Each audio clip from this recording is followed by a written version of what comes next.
Hello students, कैसे हैं बेटा आप सब। आई होप आप सब लोग ठीक हैं। और जो हमने लास्ट क्लास में डिस्कस किया था वो आपने वीडियो भी देखी होगी और उसका असाइनमेंट भी सॉल्व किया होगा। कि आई थिंक सभी की सारी प्रॉब्लम्स हो गई होंगी सॉल्व। अगर अभी भी आपके पास कोई प्रॉब्लम है तो आप मेरे को कॉन्टैक्ट कर सकते हैं। अभी बेटे जो हमने लास्ट क्लास में किया था वो डिफ्रेंशिएशन था कि डिफ्रेंशिएशन होता क्या है। अब हमने ये देखा था कि भाई एक ऑपरेटर होता है डिफरेंशिएशन का, जैसे d y by d x, मतलब differentiation of y with respect to x. अब आपके पास क्वेश्चन ये है कि ये जो हमने डिफरेंशिएशन पढ़ा है इसका यूज कहाँ है फिजिक्स में। अब इसका जो प्रैक्टिकल यूज है वो इस तरीके से है। देखो, डिफरेंशिएशन का मतलब क्या होता है। डिफरेंशिएशन का मतलब होता है रेट ऑफ चेंज।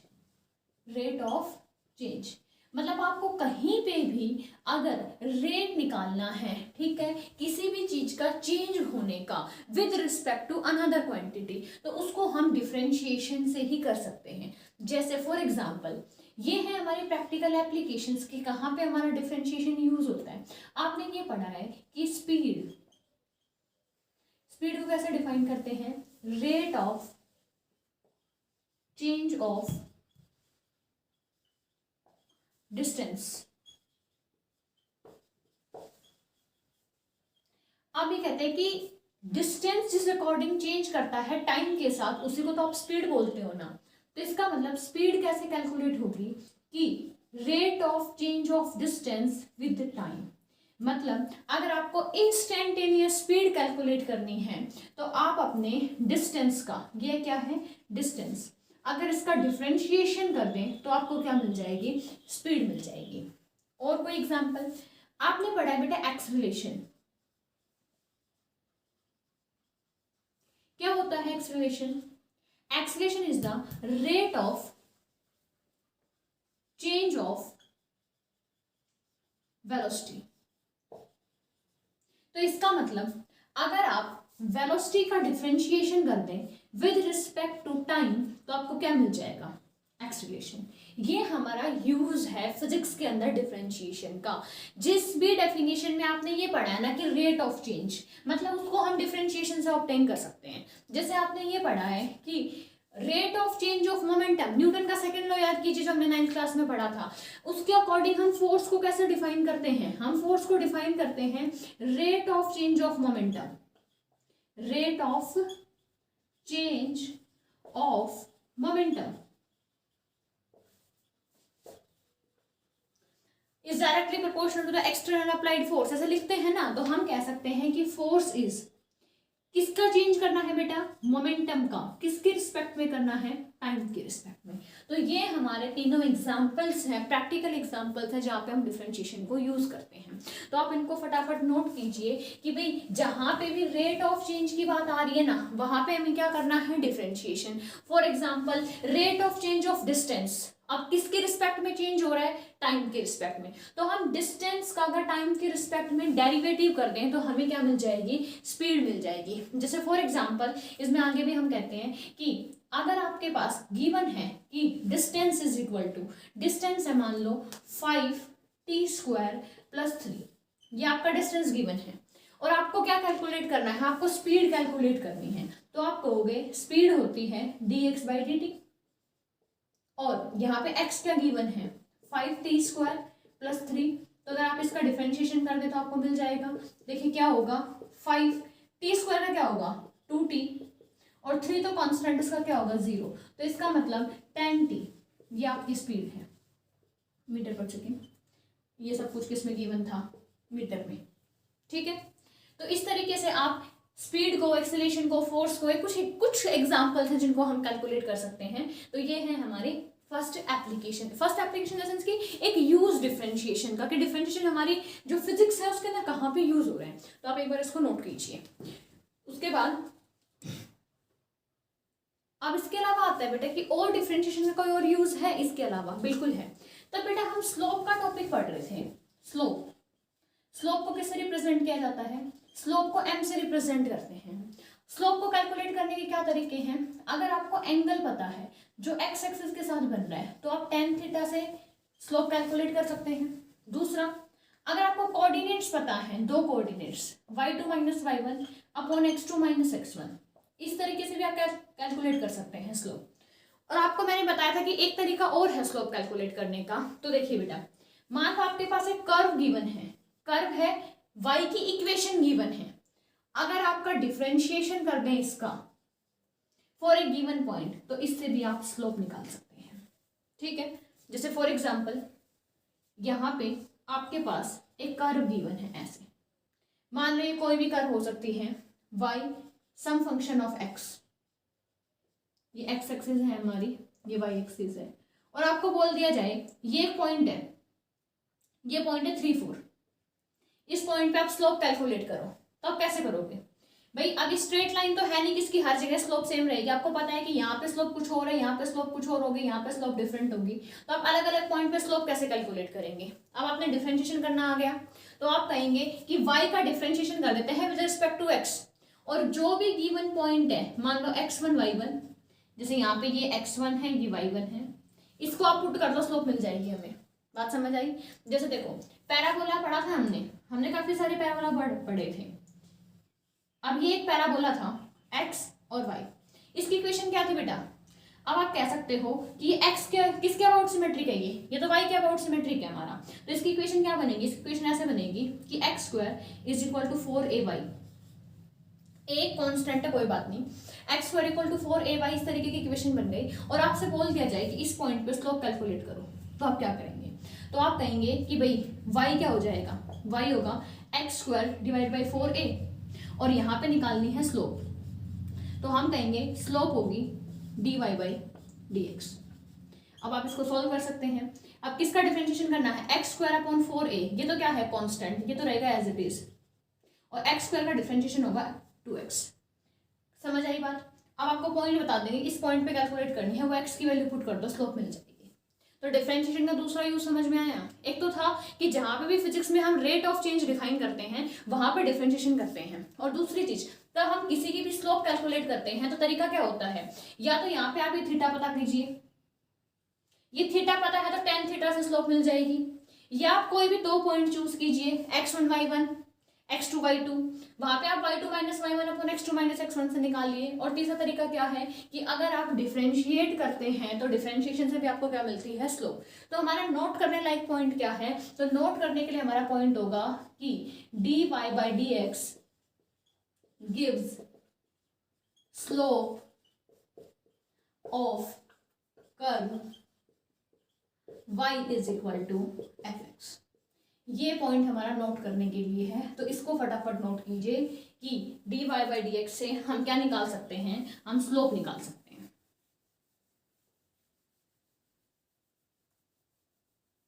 अब इसके बाद आता है बेटा हमारा टॉपिक, ये डिफरेंशिएशन हो गया, इसकी एप्लीकेशंस भी पढ़ ली हमने।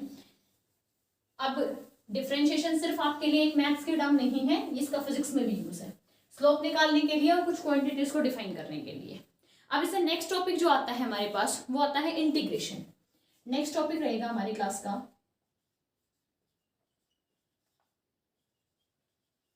इंटीग्रेशन। बेटा इंटीग्रेशन होता क्या है, अब देखो इंटीग्रेशन, इसमें एक इंटीग्रेट वर्ड मिल रहा है। इंटीग्रेट मतलब क्या होता है, इकट्ठा करना, किसी चीज को कलेक्ट करना। अब इसका काम क्या है, चलो हम शुरुआत करते हैं कि सपोज करो आपके पास एक कर्व गिवन है, मान लो ये x एक्सिस है, ये y एक्सिस है। अब आपने 9th क्लास में भी ऐसे टॉपिक्स पढ़े जिसमें हमें एरिया अंडर द कर्व निकालना पड़ता था। याद हो तो कि हम कहते थे एक वेलोसिटी टाइम ग्राफ है हमारे पास, ये रहा, ये हमारा वेलोसिटी और टाइम का ग्राफ होता था। हम कहते थे कि इसका अगर हम एरिया अंडर द कर्व निकाल लेंगे तो हमें डिस्प्लेसमेंट मिल जाएगा। तो मतलब एरिया अंडर द कर्व जैसी चीज हमने पढ़ी हुई है, हमें कैलकुलेट करनी पड़ती है। यहाँ पे देखो, यहाँ पे ये ट्रेपीजियम है और इसका एरिया कैलकुलेट करना आसान है और एक्यूरेट एरिया आएगा, हमें कोई दिक्कत नहीं आएगी। लेकिन यहाँ पे देखो ये एक अजीब सी कर्व दे दी, अब इस कर्व में तुम एरिया कैसे निकालोगे। अगर यहाँ पे मैं ट्रेपीजियम बनाऊं तो बहुत रफी आंसर आएगा, गलत आएगा, ऑलमोस्ट सही आंसर नहीं आएगा। तो मैं इसको कैसे बना सकती हूँ, अब देखो इसका एक तरीका है। मैं एक काम करती हूँ, मैं यहाँ से यहाँ तक के पार्ट को ऐसे तोड़ देती हूँ, ये एक हिस्सा बना दिया, फिर यहाँ से ऑलमोस्ट यहाँ तक के पार्ट को सेपरेट कर देती हूँ, फिर यहाँ से चलो यहाँ तक के पार्ट को सेपरेट कर सकते हैं, और इस तरीके से मैंने इसको 4 से 5 पोर्शंस में डिवाइड कर दिया। अब मैं क्या करूंगी, देखो अब मैं ये सोचूंगी कि ना ऑलमोस्ट स्ट्रेट लाइन है, मैं ये नहीं मानूंगी कर्व है। इसको आप ऑलमोस्ट स्ट्रेट लाइन ट्रीट करोगे तो ये ट्रेपीजियम जैसा बन गया, इसका एरिया आप कैलकुलेट कर सकते हो। अगर मैं इसको एक स्ट्रेट लाइन अज्यूम करूं तो यहाँ पे भी ट्रेपीजियम ऐसा बन गया, यहाँ पे भी इसको ऑलमोस्ट मैं स्ट्रेट लाइन अज्यूम करूं तो ये भी एक ट्रेपीजियम जैसा बन गया। इस तरीके से मैं ऑलमोस्ट क्या कर सकती हूँ, कुछ एरिया कैलकुलेट कर सकती हूँ इस कर्व का। लेकिन आपको एक बात फील हो रही होगी कि इससे भी हम एग्जैक्ट आंसर नहीं निकाल सकते। अब हम और क्या कर सकते हैं, अगर कोई कहे कि नहीं हमें तो एग्जैक्ट ही आंसर निकालना, तो क्या करेंगे, तुम ये कह सकते हो कि भाई देखो इसको ना और ज्यादा पार्ट्स में डिवाइड करो। जैसे एक एग्जांपल देखो, अगर तुमने यहाँ से इस पूरे को एक पोर्शन रखा और यहाँ पे तुम ट्रेपीजियम लेके सॉल्व करना चाहते हो, तो बेटा आपको यहाँ पे ट्रेपीजियम बनाना पड़ेगा, वो इस तरीके का ट्रेपीजियम बनेगा। अब आपको पता है एक्चुअल कर तो ये है, तो जो पोर्शन में शेड कर रही हूँ ये पोर्शन तो तुम्हारा कभी इंक्लूड हो ही नहीं पाएगा, और ये पोर्शन यहाँ जो दिख रहा है जिसको मैंने कंप्लीटली डार्क कर दिया, ये पोर्शन एक्स्ट्रा है। अगर आप इसको एक ट्रेपीजियम की तरह सॉल्व करते हो तो ये एक्स्ट्रा पोर्शन है और ये पोर्शन रिमेनिंग रह गया। हमें जो आंसर मिला वो एग्जैक्ट नहीं मिला, बट क्या हम इसको एग्जैक्ट बना सकते थे, बिल्कुल बना सकते थे। अब देखो, अब हम ये कह सकते हैं कि इसको ना छोटे छोटे पार्ट्स में डिवाइड कर दो। अगर मैं इसको बहुत सारे मल्टीपल पार्ट्स में डिवाइड कर दूं तो मे बी जो आंसर मैं ऑब्टेन करूं वो ऑलमोस्ट करेक्ट मिले। तो कहने का मतलब ये हुआ कि ये जो कर्व दे रखी है इसका मुझे एरिया अंडर द कर्व निकालना है। क्या निकालना है, एरिया अंडर द कर्व। और उसको निकालने का तरीका होता है कि हम इसको स्मॉल स्मॉल पार्ट्स में डिवाइड करें, हर पार्ट का एरिया निकालें और सभी को ऐड करते। मतलब ये कैसे आएगा, ये आएगा total area of all small parts. मतलब स्मॉल स्मॉल पार्ट्स का एरिया निकालोगे और उन सबको टोटल करोगे। टोटल मतलब क्या करेंगे, हम इनको ऐड करेंगे एक तरीके से, ठीक है। अब देखो, अगर बेटा जितना एक्यूरेट आंसर निकालना चाहोगे ना, हमें उतने छोटे छोटे पोर्शन लेने पड़ेंगे, और जितने पोर्शन छोटे करोगे उतने नंबर ऑफ पोर्शंस इंक्रीज कर जाएंगे। अब आपको पता है ना कि अगर आप इनको पोर्शन साइज छोटा कर दोगे तो नंबर क्या होंगे, इंक्रीज। मतलब बहुत चीजें ऐड करनी पड़ेंगी, ऑलमोस्ट इनफाइनाइट जैसी चीजें ऐड करनी पड़ेगी।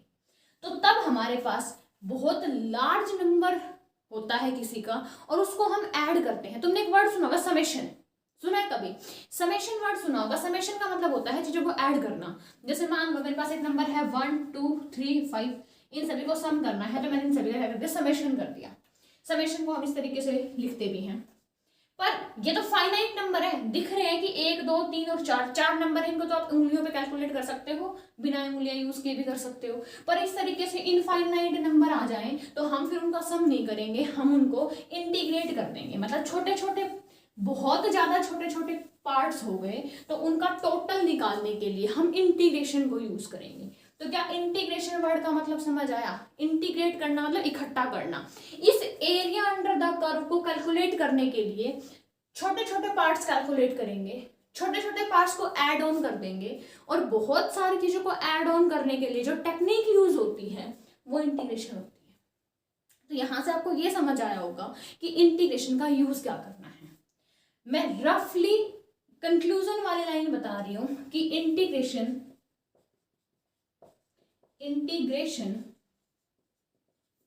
is used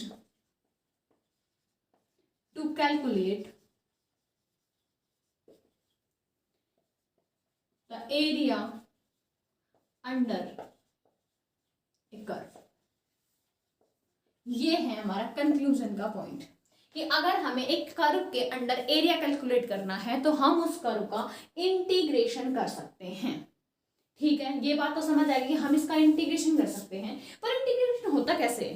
जैसे आपके एक नई टर्म थी डिफरेंशिएशन, कि भाई डिफरेंशिएशन होता कैसे है। अब तुम्हें तरीका पता चल गया कि भाई किसी की पावर x है और x की पावर n है और इसका डिफरेंशिएशन करना है, तो तुम कहते हो कि पावर आ गया, ये पावर में से एक माइनस कर देंगे तो इसका मतलब ये डिफरेंशिएशन हो गया।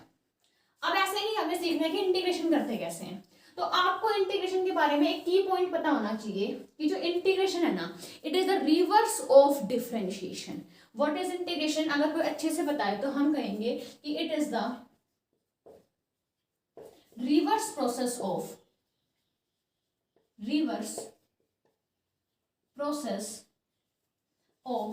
डिफरेंशिएशन। जैसे सपोज करो बेटा, हमारे पास एक फंक्शन है y।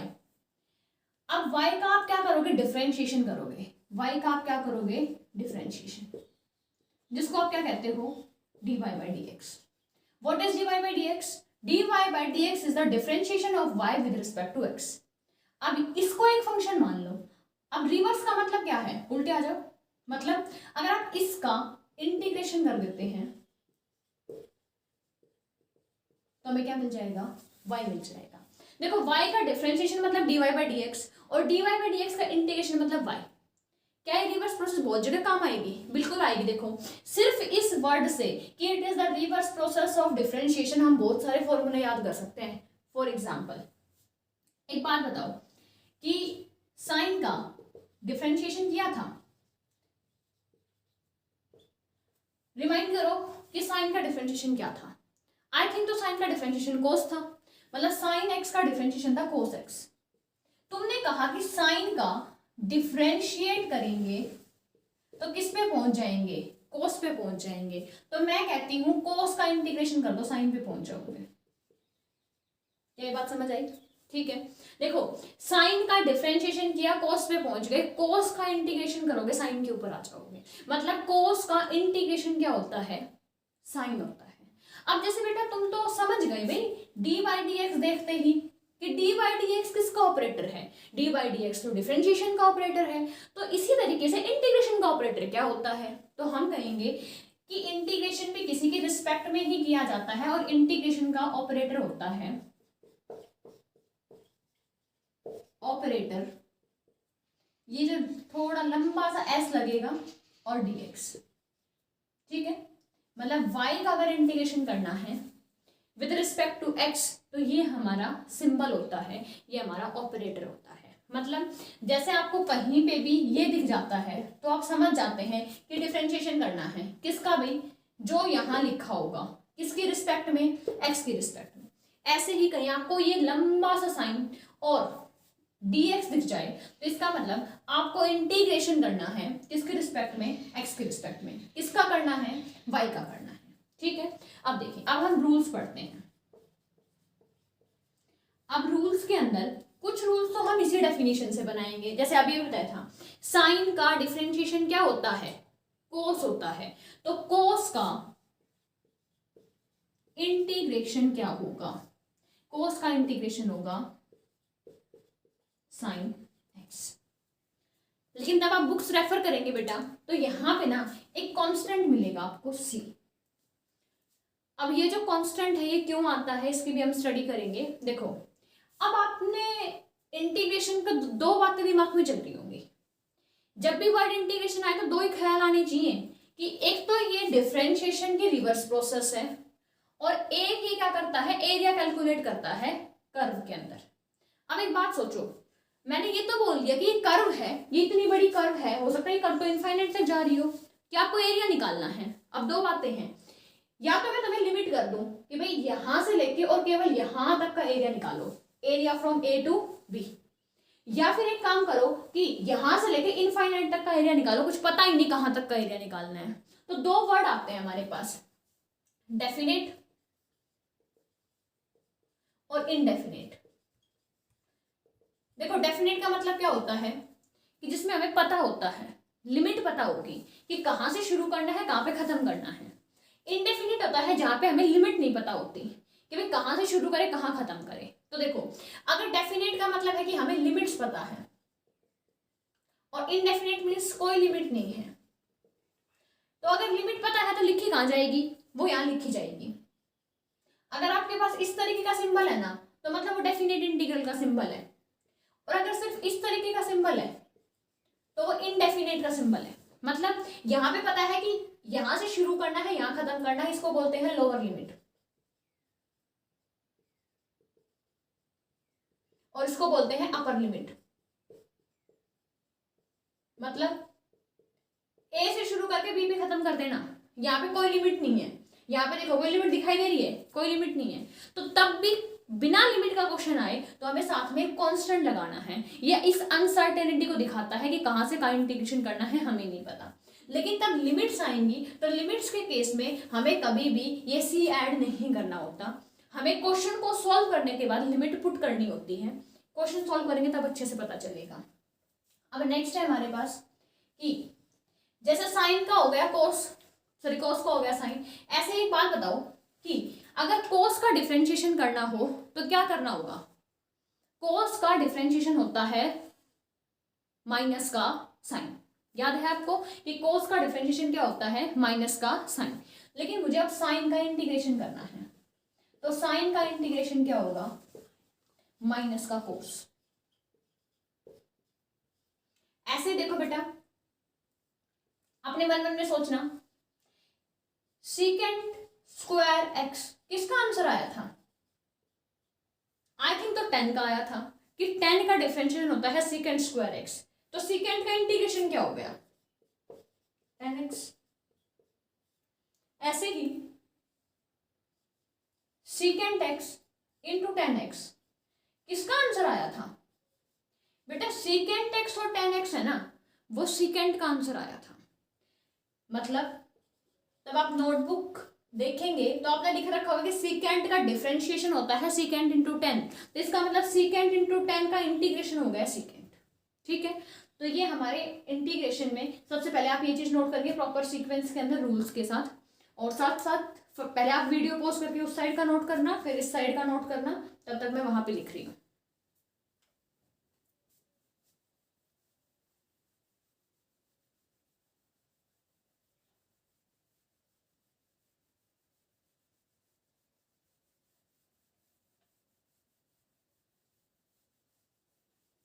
देखो बेटा, इसके अलावा भी हमने फॉर्मूले पढ़े थे।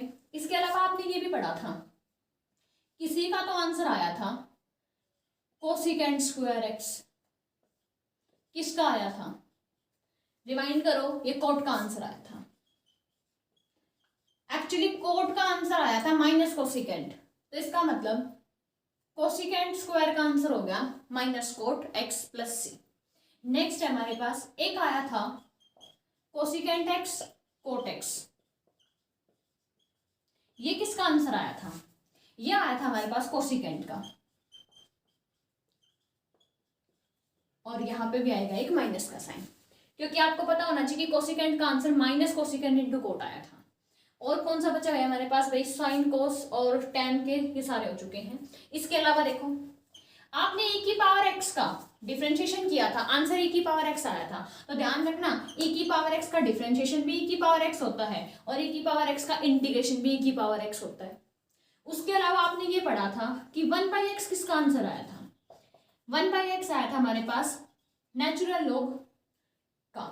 अब नेचुरल लॉग जो होता है ना, उसको दो तरीके से लिखते हैं, ln भी लिख देते हैं या फिर उसको ऐसे भी लिखते हैं log बेस e। ये भी एक मैथमेटिकल एक्सप्रेशन है हमारे पास, मैथमेटिकल टर्म है। ये सारे पढ़े थे। अब एक बेसिक रूल रह गया हमारे पास, कौन सा, देखो जब हमें किसी का डिफरेंशिएशन करना था, किसी का किसका, x की पावर n का, तो हमने कहा था पावर को आगे लेके आओ और पावर में से 1 माइनस कर दो, या उल्टा करेंगे, यहाँ पे पावर में एक ऐड करेंगे और अपॉन में जो पावर आएगी उसको लिखेंगे। वहां पे पावर को आगे लिखना होता था, मतलब न्यूमिनेटर में लिखना होता था, यहाँ पे पावर को डिनोमिनेटर में लिखा गया है। वहां पे पहले पावर को आगे लेके आते थे और फिर माइनस करते थे, सब कुछ उल्टा हो रहा है। देखो, पहले पावर में ऐड किया है और फिर ऐड होने के बाद नीचे लिखा है। अब इसी तरीके से सोचो, अगर कोई कांस्टेंट है c, और उसका तुम्हें इंटीग्रेशन करना है, तो इसका मतलब देखो c का मतलब है कि यहाँ पे 1 तो मैं कह सकती हूँ ना मल्टीप्लाई है c के साथ, और 1 मतलब देखो मैं ऐसे लिख सकती हूँ, c तो रहा कांस्टेंट और 1 मतलब x की पावर 0, भाई x की पावर 0 1 ही तो होती है ना, तो हम क्या कहेंगे, कांस्टेंट को तो बाहर निकाल दो, x की पावर 0, पावर में 1 ऐड करो, तो 0 में 1 ऐड करेंगे तो 1 हो जाएगी, और नीचे ऐड होने वाली पावर लिख दो। अब देखो क्या होगा, ये c तो एज इट इज, एक्स की पावर हो गई 1 और अपॉन में भी हो गया 1, तो इसका मतलब c का इंटीग्रेशन होता है c इंटू एक्स, और प्लस कांस्टेंट तो आएगा ही आएगा। अच्छा, इस कांस्टेंट को हम d लिख देते हैं ताकि आपको कोई कंफ्यूजन ना हो। ये कांस्टेंट है d, तो अब d कांस्टेंट था तो d का आंसर होगा dx और प्लस में हो गया c। ठीक है, अब देखिए ये सारे के सारे फॉर्मूले यूज लिख लीजिए। ठीक है बेटा, जो लास्ट में लिखा हुआ था मे भी आपको विजिबल ना हो तो मैं उसको रिपीट कर देती हूँ ऊपर। आपको एक कांस्टेंट लिया है कोई भी, सपोज करो k इज ए कांस्टेंट, और इसका डिफरेंशिएशन सॉरी इसका इंटीग्रेशन करना है, तो आपको तरीका पता है कि यहाँ पे k के साथ एक के तरीके से 1 प्रेजेंट है, 1 का मतलब x की पावर 0 प्रेजेंट है, तो मैं इसको लिख सकती हूँ k और x की पावर 0 और इंटू dx। इसका मतलब क्या हुआ, k तो कांस्टेंट है बाहर आ जाएगा, x में 0 में 1 ऐड करूँ तो 1 और अपॉन में 1 और ये एक कांस्टेंट। तो ये जो सबसे लास्ट में ये फॉर्मूला लिख रखा था इसको आप नोट कर लें। अब हम कुछ क्वेश्चंस को डिस्कस करते हैं, फिर कुछ क्वेश्चंस आप खुद करेंगे। तो आपको यहाँ पे दिख रहे होंगे 3 क्वेश्चंस हैं। अब इसका इंटीग्रेशन करना है, ये y का फंक्शन दे रखा है, और यहाँ पे भी इंटीग्रेशन करना है, यहाँ पे भी इंटीग्रेशन करना है। देखो यहाँ पे इंटीग्रेशन में कुछ नहीं बता रखा कि x की वैल्यू कहाँ से शुरू होगी कहाँ खत्म होगी, लेकिन यहाँ पे बता रखी है x की वैल्यू 0 से शुरू होगी और π/6 तक जाएगी। यहाँ पे भी आपको बता रखा है कि 0 से शुरू होगी और x तक जाएगी वैल्यू। ठीक है, तो हम 1 बाय 1 इन क्वेश्चंस को करते हैं। यहाँ पे भी इंटीग्रेशन करना है, तो हम कहेंगे कि इंटीग्रेटेड, तो ये होगा हमारे पास जो रिजल्ट होगा कि y का इंटीग्रेशन करना है x के रिस्पेक्ट में। y की वैल्यू पुट करो, y की वैल्यू क्या है, x square minus cos x plus 1/x। अब इसमें कुछ फॉर्मूले आपको साथ साथ क्लियर होंगे। आप सोचेंगे भाई ये तो 3 टर्म्स है, कैसे करें इसका इंटीग्रेशन। तो डिफरेंशिएशन किया था, फर्स्ट टर्म का डिफरेंशिएशन किया, अगर प्लस या माइनस है उसको लिखा, फिर नेक्स्ट टर्म का डिफरेंशिएशन किया। सेम यहाँ पे करेंगे। यहाँ पे फर्स्ट टर्म क्या है, एक्स स्क्वायर, इसको हम ऐसे लिख सकते हैं भाई तुम एक्स स्क्वायर का इंटीग्रेशन कर दो, साइन कैसा है माइनस माइनस, फिर तुम कोस एक्स का कर दो, फिर उसके बाद क्या है प्लस, फिर तुम 1/x का कर दो। तीनों को सेपरेटली कर दो, कोई दिक्कत नहीं आएगी। बोलो भाई एक्स स्क्वायर का कैसे होगा, हम कहेंगे एक्स की पावर n वाला फॉर्मूला लगाएंगे, पावर में 1 ऐड करेंगे और अपॉन में टोटल पावर लिखेंगे। तो हम कहेंगे कि x पहले से पावर है 2 और 2 में 1 ऐड होते ही कितना हो जाएगा 3 और डिवाइड में आएगा 3। नेक्स्ट है cos x। अब cos x का इंटीग्रेशन क्या होता है, अब इंटीग्रेशन नहीं याद तो डिफरेंशिएशन याद होगा हो सकता है। तो cos किसका आंसर आता था, cos होता था साइन का आंसर आता था। साइन का आंसर क्या होता था, साइन का आंसर होता था cos।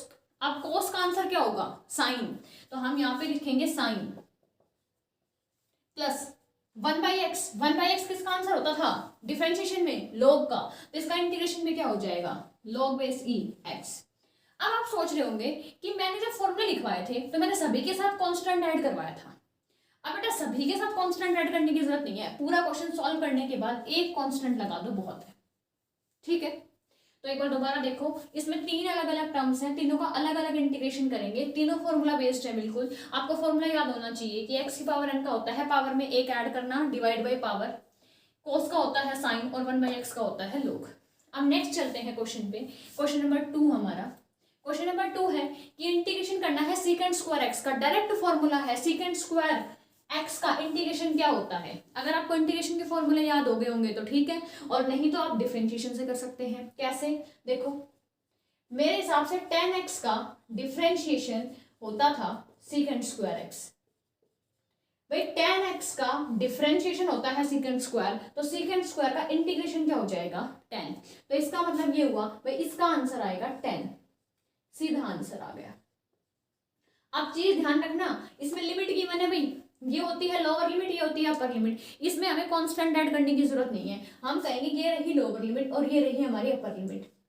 अब एक कांस्टेंट ऐड नहीं करना, पर क्या इसको आगे सॉल्व नहीं करना, इतना ही रह जाएगा, नहीं बिल्कुल करना है। अब हमें लिमिट पुट करनी है आंसर निकालने के लिए।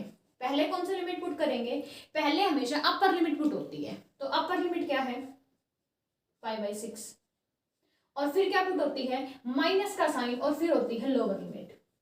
ध्यान रखना तब भी हमारा किस चीज का क्वेश्चन आए, कभी भी लिमिट्स वाला क्वेश्चन आएगा तो हम कहेंगे पहले अपर लिमिट पुट होती है, माइनस होता है और फिर लोअर लिमिट पुट होती है।